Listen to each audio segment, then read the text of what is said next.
خیبر پختونخوا کے ضلع لکی مروت میں پولیس مقابلہ، فتنہ الخوارج کے 3 دہشت گرد ہلاک، جوابی فائرنگ سے 1 پولیس اہلکار بھی شہید۔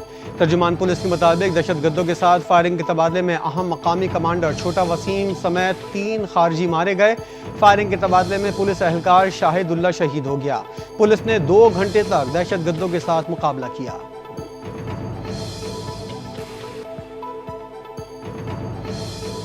Global G D P growth 2023 میں 3.5% تھی، اور اب جو لیٹسٹ ایسٹیمیٹ 2025 کا آیا ہے by the international financial institutions is down to 2.8%۔ ہماری جو ریکوری ہے اس کو گلوبل کانٹیکسٹ میں دیکھا جائے، یہ الحمدللہ 2024 میں announce 2.7% growth for 2025 because the last thing all of you have been covering Pakistan.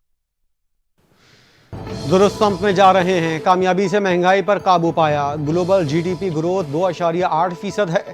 Recovery کو عالمی تناظر میں دیکھا جائے، 2023 میں ہماری جی ڈی پی گروتھ منفی میں تھی۔ ملک میں مہنگائی کی شرح 29% سے بڑھ چکی تھی، مہنگائی بڑھنے کی شرح 4.6% پر ہے۔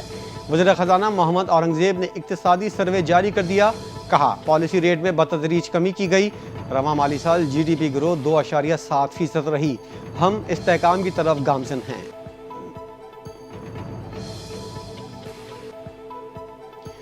پاکستان بزنس فورم نے زرعی شعبے میں صرف 0.56% ترقی کی، حکومت کی ناکامی قرار دے دیا۔ اگلے مالی سال میں زرعی ایمرجنسی نافذ کرنے کا مطالبہ، چیف آرگنائزر احمد جواد نے کہا بہتر حکمت عملی سے زرعی شعبے کو بہتر کیا جا سکتا تھا، ترجیحی بنیادوں پر حل کیے بغیر زرعی بحران کبھی نہیں ٹل سکتا۔ زرعی شعبے کی گروتھ کا ہدف صرف 2% تھا، وہ بھی حاصل نہ ہوا۔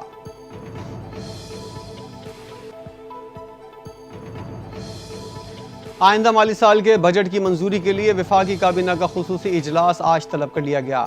کابینہ آئندہ مالی سال کے لیے بجٹ تجاویز کی منظوری دے گی۔ وفاقی کابینہ سے فائنانس بل کی منظوری لے کر قومی اسمبلی میں بجٹ پیش کیا جائے گا۔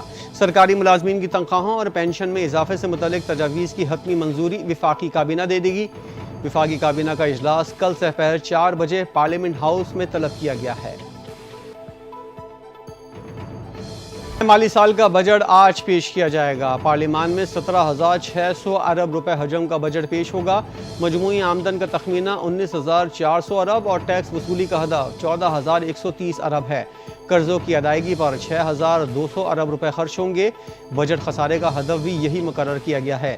سرکاری ملازمین کی تنخواہ میں 10%، ریٹائرڈ ملازمین کی پینشن میں 5 سے 7.5% تک اضافہ متوقع ہے۔ صحت کے لیے 14 ارب 30 کروڑ روپے رکھنے کی تجویز دی گئی ہے۔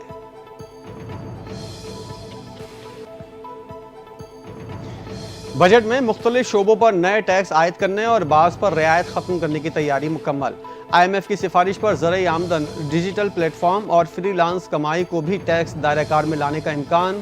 پراپرٹی پر فیڈرل ایکسائز ڈیوٹی ختم کرنے اور مشروبات اور سگریٹس پر ٹیکس میں کمی کی تجویز۔ آئی ایم ایف کا معیشت کو دستاویزی بنانے اور ٹیکس چوری کی روک تھام پر زور۔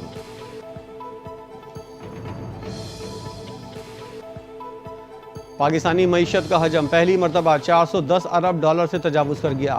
ابتدائی دستاویزات کے مطابق رواں مالی سال صنعتی شعبے کی کارکردگی ہدف سے بہتر رہی، خدمات اور زرعی شعبے ہدف پورا نہ کر سکے۔ معاشی شرح نمو کا 3.6% کا ہدف بھی حاصل نہ ہو سکا۔ معاشی شرح نمو کا 3.6% ہدف حاصل نہ کیا جا سکا۔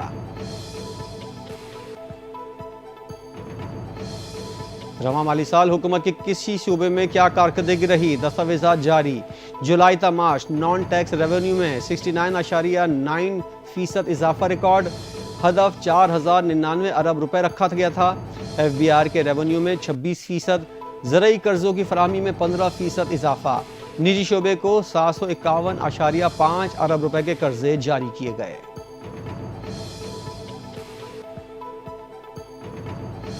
اسپیکر قومی اسمبلی ایاز صادق نے بجٹ اجلاس کے شیڈیول کی منظوری دے دی۔ وفاقی بجٹ 10 جون کو قومی اسمبلی میں پیش کیا جائے گا۔ 11 اور 12 جون کو قومی اسمبلی کا اجلاس نہیں ہوگا۔ 13 جون سے بجٹ پر بحث کا آغاز ہوگا۔ بحث 21 جون تک جاری رہے گی۔ 24 اور 25 جون کو مطالبات، گرانٹس اور کٹوتی کی تحریک پیش کی جائیں گی۔ 26 جون کو قومی اسمبلی سے 27 جون کو سپلیمنٹری گرانٹ سمیت دیگر امور پر بحث اور ووٹنگ ہوگی۔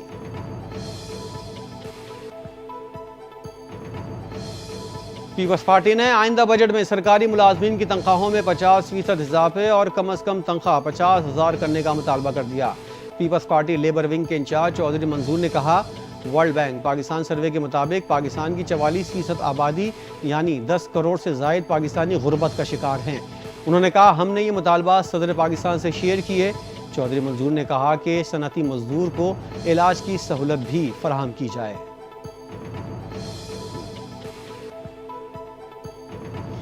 پانی کے مسئلے پر کوئی سمجھوتا نہیں ہو سکتا، تمام مسائل کا حل کشمیر سے ہو کر نکلتا ہے۔ بھارت یک طرفہ طور پر سندھ طاس معاہدہ معطل نہیں کر سکتا، ایسا کوئی بھی اقدام عالمی قوانین کی سنگین خلاف ورزی ہوگا۔ پاکستان ایک ذمہ دار ملک ہے اور بھارت کے ساتھ تمام مسائل کا حل کشمیر سے ہو کر نکلتا ہے۔ لندن میں پارلیمانی وفد کے سربراہ کی تھنک ٹینک سے خطاب، کہا بھارت کے پاس پانی روکنے کی صلاحیت نہیں، جوہری ممالک کے درمیان تنازعات حل کرنے کے لیے کوئی میکانزم بھی موجود نہیں۔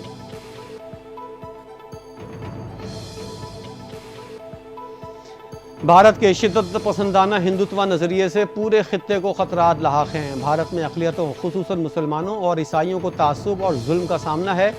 صدر آصف زرداری کی پیپلز پارٹی کے رہنماؤں کے ساتھ ملاقات میں گفتگو، کہا اپنے ملک اور دھرتی سے وفا کرنی ہے، اس کی ترقی کے لیے کام کرنا ہے، ملکی معیشت کو مضبوط بنیادوں پر استوار کرنے اور خود کفیل بنانے پر توجہ دینی ہوگی۔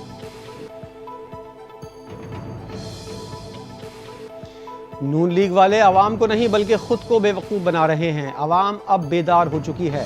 پی ٹی آئی کے صدر چودھری پرویز الہی کا کہنا ہے، ہماری فوج نے شہادتیں دے کر فتح حاصل کی۔ انہوں نے کہا کہ نون لیگ والے کہتے ہیں کہ جنگ کا ڈیزائن میاں صاحب نے بیٹھ کر بنایا، شکر ہے یہ لوگ یہ نہیں کہہ رہے کہ علامہ اقبال والا خواب بھی نواز شریف نے ہی دیکھا تھا۔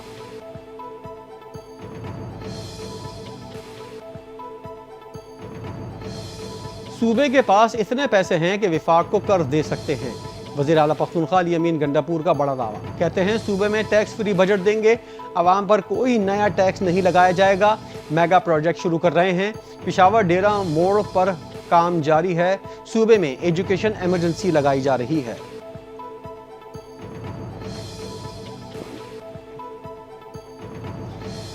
پیپلز پارٹی کے سینئر رہنما منظور وسان نے خوابوں کے حوالے سے پھر نئی پیش گوئی کر دی، کہتے ہیں فی الحال بانی پی ٹی آئی کو جیل سے باہر آتے نہیں دیکھ رہا، وہ مسائل کا شکار ہیں، انہوں نے اپنے پیر پر خود کلہاڑی ماری ہے۔ انہوں نے کہا شیخ رشید کا اس وقت نصیب اچھا نظر نہیں آ رہا۔ منظور وسان کا کہنا تھا چیئرمین پیپلز پارٹی عالمی سطح پر پاکستان کا اچھا کیس لڑ رہے ہیں۔ بجٹ کے حوالے سے کہا کہ وفاق کی جانب سے سرکاری ملازمین کو 10% تنخواہ بڑھانا ان کے ساتھ ناانصافی ہوگی۔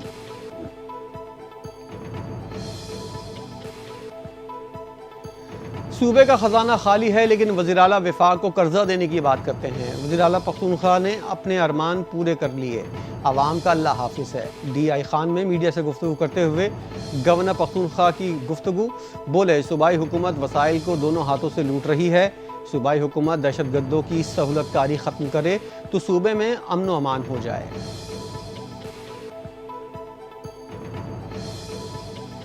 وزیر اعلیٰ پنجاب مریم نواز نے ریسٹورنٹس اور شادی ہالز کی رجسٹریشن فیصلے کی منظوری دے دی، خصوصی اجلاس میں چھوٹے ریسٹورنٹس اور شادی ہالز کے رجسٹریشن کے اقدامات کرنے کی ہدایت۔ انہوں نے کہا کہ ٹیکس بڑھا کر عوام پر بلا وجہ بوجھ ڈالنے کی اجازت نہیں دی جائے گی، رجسٹریشن کرانے والے کو سزا دی جائے اور ٹیکس چوری کرنے والے مزے کرتے رہیں، یہ اب نہیں ہوگا۔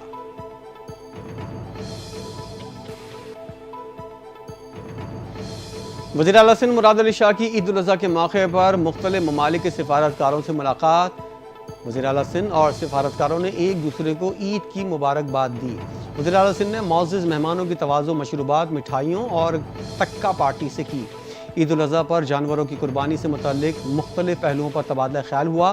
سفارتکاروں نے کراچی میں عید کے موقع پر عوام کے قربانی کے جذبے کو سراہا۔ وزیر اعلیٰ مریم نواز کی تاریخی صفائی پر ستھرا پنجاب کے ورکرز کو شاباش، کہا بالخصوص ستھرا پنجاب کے ورکرز نے متحرک ہو کر اپنے فرائض دیانتداری سے سر انجام دیے، پنجاب بھر میں آلائشیں اٹھانے کا کام کیا، اس کے بعد سڑکوں کو فنائل اور عرق گلاب سے دھویا۔ اس تاریخی صفائی پر سب کو شاباش۔